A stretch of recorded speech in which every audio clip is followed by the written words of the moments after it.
వేనవంక మండలం కనపర్తి గ్రామంలో తహసీల్దార్ అంబటి రజిత ఆధ్వర్యంలో రెవెన్యూ సదస్సు నిర్వహించారు. తెలంగాణ రాష్ట్ర ప్రభుత్వం ధరణిలో ఉన్న లోపాలను సరిచేస్తూ భూభారతి రెవెన్యూ చట్టాన్ని ప్రవేశపెట్టడం జరిగింది. దీనిలో భాగంగా రైతులకు సంబంధించి భూమి వివరాలు మరియు సర్వే నెంబర్ వివరాలను మార్పులు చేర్పులు చేయడంతో పాటు పలు రకాల అంశాలను క్రోడీకరించడం జరిగింది. తెలంగాణ రాష్ట్ర ప్రభుత్వ ఆదేశాల మేరకు ప్రతి మండలంలోని రెవెన్యూ గ్రామాలలో భూభారతిపై అవగాహన కల్పించడంతో పాటు రెవెన్యూ సదస్సులు నిర్వహించడం జరిగింది. దీనిలో భాగంగా కనబడితే గ్రామంలో బుధవారం నిర్వహించగా 39 అప్లికేషన్లు వచ్చినట్లు మండల తహసీల్దార్ రజిత తెలిపారు.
ముఖ్యమంత్రి గారు భూభారతి అని భూముల సమస్యల గురించి మన రాష్ట్రంలో ఏమేమి సమస్యలు ఉన్నాయో వాటి అన్నింటినీ కూడా క్లియర్ చేయడానికి ఇది ఒక పథకం పెట్టినాడు. దానిలో భూభాగంగా ఇవాళ మా కనపర్తిలో రెవెన్యూ సదస్సు నిర్వహించడం జరుగుతుంది. దీనికి ఎంఆర్ఓ కానీ వీళ్ళందరూ కూడా మా విలేజ్కి వచ్చి మా సమస్యలు తెలుసుకొని వీళ్ళందరూ అప్లికేషన్ తీసుకొని అందరికీ మంచి సాల్వ్ చేసేటట్టు వీళ్ళందరూ కూడా కోఆపరేషన్ చేసినందుకు వీళ్ళందరూ కూడా ధన్యవాదాలు.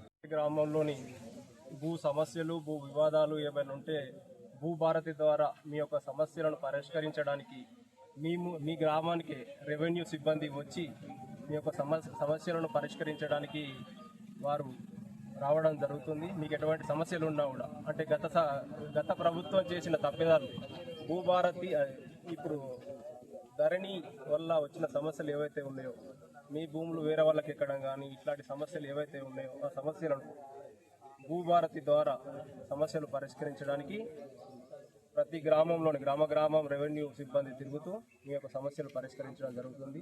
దీంతో పాటుగా మా యూత్ కాంగ్రెస్ తరఫున మండల అధ్యక్షుడు సురేందర్ రెడ్డి గారు కానివ్వండి, కనపర్తి యూత్ కాంగ్రెస్ సీనియర్ నాయకులు ప్రసాద్ గారు మీ అందరం పాల్గొని ఎవరైతే అభ్యర్థులు ఏదైతే సమస్యలు ఉన్నాయో సమస్యలకు వాళ్ళకు తెలియజేస్తూ అప్లికేషన్లు ఇవ్వడం జరుగుతుంది.